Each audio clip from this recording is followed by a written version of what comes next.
तेरी वाणी जीवन की रोटी, नैनों की ज्योति अंधेरा मिटाती।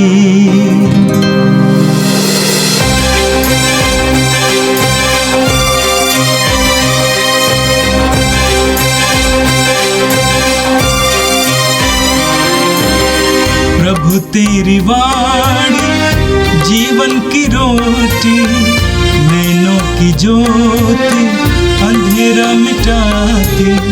प्रभु तेरी वाणी जीवन की रोटी, नैनों की ज्योति अंधेरा मिटाती।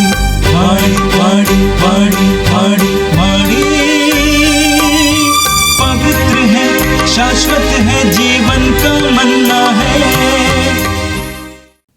26 नवंबर शुक्रवार। पहला पाठ नबी दानियल का ग्रंथ अध्याय 7 वचन संख्या 2 से 14 तक।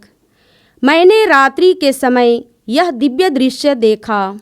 आकाश की चारों दिशाओं की हवाएं महासमुद्र को उद्वेलित कर रही थीं, और उसमें से 4 विशालकाय पशु थे जो एक दूसरे से भिन्न थे। पहला सिंह जैसा था, किंतु उसके गरुड़ के से पंख थे।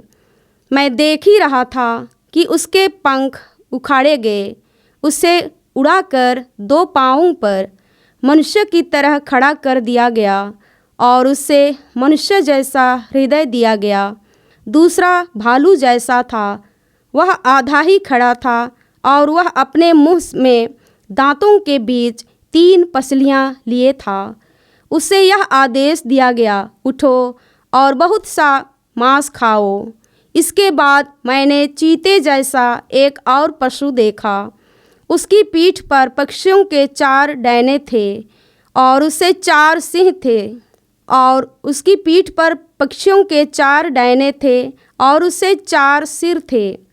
उसे राजाधिकार दिया गया। अंत में मैंने रात्रि के दृश्य में एक चौथा पशु देखा। वह विभीषण, डरावना और अत्यंत बलवान था। उसके दांत लोहे के थे। वह चबाता और खाता जाता था, और जो कुछ रह जाता उसे पैरों तले रौंद देता था। वह पहले के सभी पशुओं से भिन्न था, और उसके 10 सींग थे। मैं वे सींग देख ही रहा था कि उनके बीच में से एक और छोटा सा सींग निकला, और उसके लिए जगह बनाने के लिए पहले सींगों में से 3 उखाड़े गए। उस सींग की मनुष्य जैसी आँखें थीं, और उसका एक डींग मारता हुआ मुँह भी था। मैं देख ही रहा था कि सिंहासन रख दिए गए, और एक वायुवृद्ध व्यक्ति बैठ गया। उसके वस्त्र हिम की तरह उज्ज्वल थे, और उसके सिर के केश निर्मल ऊन की तरह। उसका सिंहासन ज्वालाओं का समूह था, और सिंहासन के पहिए धधकती अग्नि। उसके सामने से आग की धारा बह रही थी। सहस्त्रों उसकी सेवा कर रहे थे। लाखों उसके सामने खड़े थे। न्याय की कार्यवाही प्रारंभ हो रही थी, और पुस्तकें खोल दी गईं। मैंने देखा कि सींग के डींग मारने के कारण चौथा पशु मारा गया। उसकी लाश आग में डाली और जलाई गई। दूसरे पशुओं से भी उनके अधिकार छीन लिए गए, किंतु उन्हें कुछ और समय तक जीवित ही छोड़ दिया गया। तब मैंने रात्रि के दृश्य में देखा कि आकाश के बादलों पर मानव पुत्र जैसा कोई आया। वह वायुवृद्ध के यहाँ पहुँचा, और उसके सामने लाया गया। उसे प्रभुत्व, सम्मान तथा राजत्व दिया गया। सभी देश, राष्ट्र और भिन्न भिन्न भाषा भाषी उसकी सेवा करेंगे। उसका राजत्व अनंत है, वह सदा ही बना रहेगा। उसके राज्य का कभी विनाश नहीं होगा। यह प्रभु की वाणी है। संत लूकस के अनुसार पवित्र सुसमाचार अध्याय 21 वाक्य 29 से 33 तक। यीशु ने अपने शिष्यों को यह दृष्टांत सुनाया, अंजीर और दूसरे पेड़ों को देखो, जब उनमें अंकुर फूटने लगते हैं तब तुम सहज ही जान लेते हो कि गर्मी आ रही है।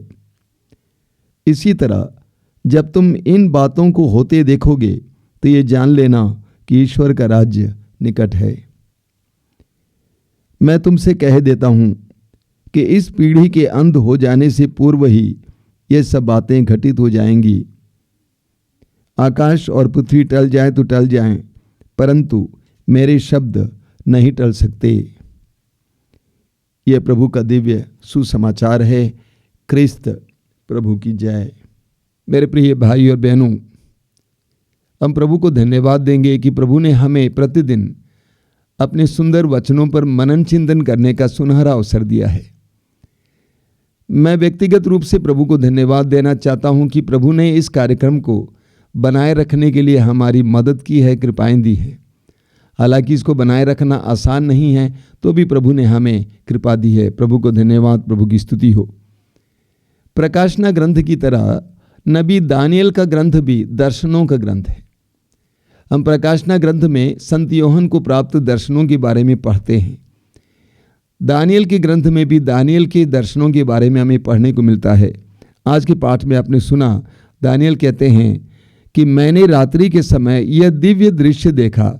आकाश की चारों दिशाओं की हवाएं माँ समुद्र को उद्वेलित कर रही थीं और उसमें से 4 विशालकाय पशु थे जो एक दूसरे से भिन्न थे। आगे इन 4 विशालकाय पशुओं के बारे में बताया गया है। पहला सिंह जैसा था किंतु उसके गरुड़ के जैसे पंख थे। दूसरा भालू जैसा था, वो आधा ही खड़ा था और वह अपने मुंह में दांतों के बीच 3 पसलियां लिए थे। ऐसे 4 विशालकाय पशुओं के बारे में बताया गया है। बाइबल के विद्वानों का कहना है ये 4 विशालकाय पशु दानियल के बाद आने वाले, उस समय के बाद आने वाले 4 साम्राज्यों के प्रतीक हैं। 4 राज्य, अंतिम साम्राज्य है यूनानी साम्राज्य, उसका प्रतीक है, यहाँ पे बताया जाता है। आगे हम पढ़ते हैं कि उनमें से एक पशु मार डाला गया और तीनों का अधिकार छीन लिया गया। उसके बाद दानियल कहते हैं कि मैं देख ही रहा था कि सिंहासन रख दिए गए और एक वयोवृद्ध व्यक्ति बैठ गया। उसके वस्त्र हिम की तरह उज्ज्वल थे और उसके सिर के केश निर्मल ऊन की तरह। आगे हम पढ़ते हैं, तब मैंने रात्रि के दृश्य में देखा कि आकाश के बादलों पर मानव पुत्र जैसा कोई आया। वह वयोवृद्ध के यहाँ पहुंचा और उसके सामने लाया गया। उसे प्रभुत्व, सम्मान तथा राजत्व दिया गया। सभी देश, राष्ट्र और विभिन्न भाषा भाषी उसकी सेवा करेंगे। उसका प्रभुत्व अनंत है, वो सदा ही बना रहेगा, उसके राज्य का कभी विनाश नहीं होगा। दानियल के इस दृश्य के द्वारा वचन ये बताना चाहता है कि वो मानव पुत्र, प्रभु यीशु मानव पुत्र हैं। प्रभु यीशु ने स्वयं अपने आप को मानव पुत्र कहा। मानव पुत्र को सब कुछ प्राप्त है, सारा सामर्थ्य प्राप्त है, अधिकार प्राप्त है। हम पढ़ेंगे प्रकाशना ग्रंथ के अध्याय 19 वाक्य 16 में प्रभु को राजाओं का राजा, प्रभुओं का प्रभु कहा गया है। मत्ती के सुसमाचार के अध्याय 28 वाक्य 18 में प्रभु कहते हैं, स्वर्ग में और पृथ्वी पर पूरा अधिकार मुझे प्राप्त है। प्रकाशना ग्रंथ के अध्याय 1 उसके वाक्य 17 और 18 में पढ़ते हैं, आदि और अंत मैं हूँ, जीवन का स्रोत मैं हूँ, मृत्यु और अधोलोक की कुंजियां मेरे पास हैं। तो प्रभु यीशु को सर्वाधिकार प्राप्त है। सारे साम्राज्यों के बाद प्रभु यीशु आते हैं और उनके साम्राज्य का अंत नहीं होगा, उनको सब कुछ पर अधिकार प्राप्त हैं। आज के वचन में आज आपने ये सुना है। और आज के समाचार में हम देखते हैं कि प्रभु यीशु छोटे दृष्टांत के द्वारा लोगों को समझाते हैं। प्रभु ग्रामीण लोगों को संबोधित कर रहे थे, गांव के लोगों से बोल रहे थे और अधिकतर किसान थे, उनसे बोल रहे थे। और लोगों को मालूम था कि प्रकृति में जो परिवर्तन होता है उसके द्वारा क्या संदेश मिलता है। प्रकृति के परिवर्तन को देखकर लोग समय पता लगाते थे, मौसम का पता लगाते थे, कौन सा मौसम आने वाला इसका पता लगाते थे। प्रभु कहते हैं, अंजीर और दूसरे पेड़ों को देखो, जब उनमें अंकुर फूटने लगते हैं तब तुम सहज ही जान लेते हो कि गर्मी आ रही है। इसी तरह जब तुम इन बातों को होते देखोगे, यानी जो घटनाएं जिसके बारे में प्रभु ने कहा है, जो घटनाएं होने वाली हैं, इसको होते हुए देखोगे तो ये जान लेना कि ईश्वर का राज्य निकट है। प्रभु ईश्वर हमें अपने वचनों के द्वारा समझाता है, लेकिन प्रभु प्रकृति के द्वारा और घटनाओं के द्वारा भी समझाते हैं। हमारे जीवन में घटित होने वाली एक एक घटना के द्वारा प्रभु हमसे बोलते हैं। कई लोगों को इसके बारे में जानकारी नहीं है।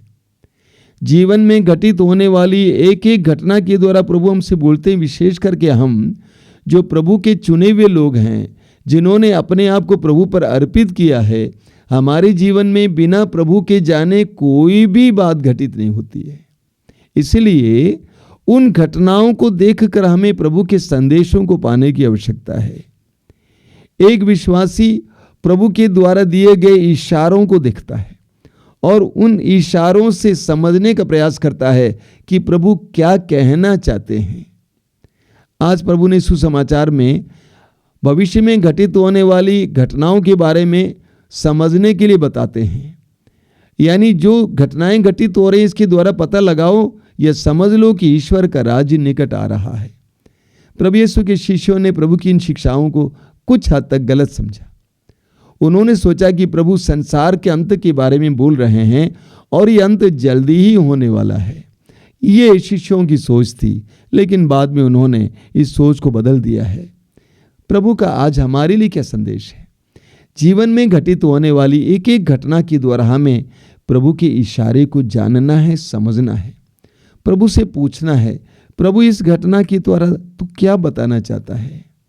मेरे जीवन में, मेरे परिवार के जीवन में, कलीसिया के जीवन में, प्रकृति में जो घटना घटित हो रही है, इसके द्वारा तू क्या बताना चाहता है? तेरा क्या संदेश है? प्रभु हमें पवित्र वचन के द्वारा बताते हैं, हमारी प्रार्थनाओं में हमसे बात करते हैं, साथ ही साथ घटनाओं के द्वारा भी हमसे बात करते हैं। एक समझदार व्यक्ति, प्रार्थना में व्यक्ति उन घटनाओं को सही व्याख्या देकर प्रभु के आदेश और संदेश को ग्रहण करेगा। आइए हम प्रार्थना करेंगे प्रभु के इशारों को हम समझ सकें। आंखें बंद कीजिए। प्रभु यीशु, धन्यवाद देता हूँ आज के सुंदर दिन के लिए, तेरे पवित्र वचनों के लिए धन्यवाद देते हैं। तू हमसे बात करता है क्योंकि तू हमसे प्रेम करता है। तू परिशुद्ध प्रेम है और सदा हमसे बात करते रहता है। हमें तेरे इशारों और तेरी बातों को समझने के लिए कृपा दीजिए। हमें तेरे प्रति संवेदनशील बनाइए। एक एक घटना, एक एक अनुभव से तेरे संदेश को ग्रहण करने के लिए हमें कृपा दीजिए। हे प्रभु, जिस तरह दानियल ने सुंदर दृश्य देखा तेरे ही बारे में कि तुझे सर्वाधिकार प्राप्त है, इस सत्य को जानने और अपने मन में बनाए रखने के लिए और तुझ पर भरोसा रखने के लिए हमें कृपा दीजिए। प्रभु यीशु, इन वचनों को सुनने वाले एक एक भाई बहन को आशीर्वाद देना। उनके जीवन में घटित होने वाली एक ही घटना में तेरा हाथ हो। आज का दिन उनके लिए अनुग्रह का दिन, आशीष का दिन हो। वे जहाँ कहीं भी जाएं वहाँ पे तेरी सुरक्षा का एहसास करें, तेरे संरक्षण का एहसास करें। हमारी इस प्रार्थना को ग्रहण कर, आमीन। प्रभु तेरी वाणी जीवन की रोटी, नैनों की ज्योति अंधेरा मिटाती। वाणी वाणी वाणी वाणी वाणी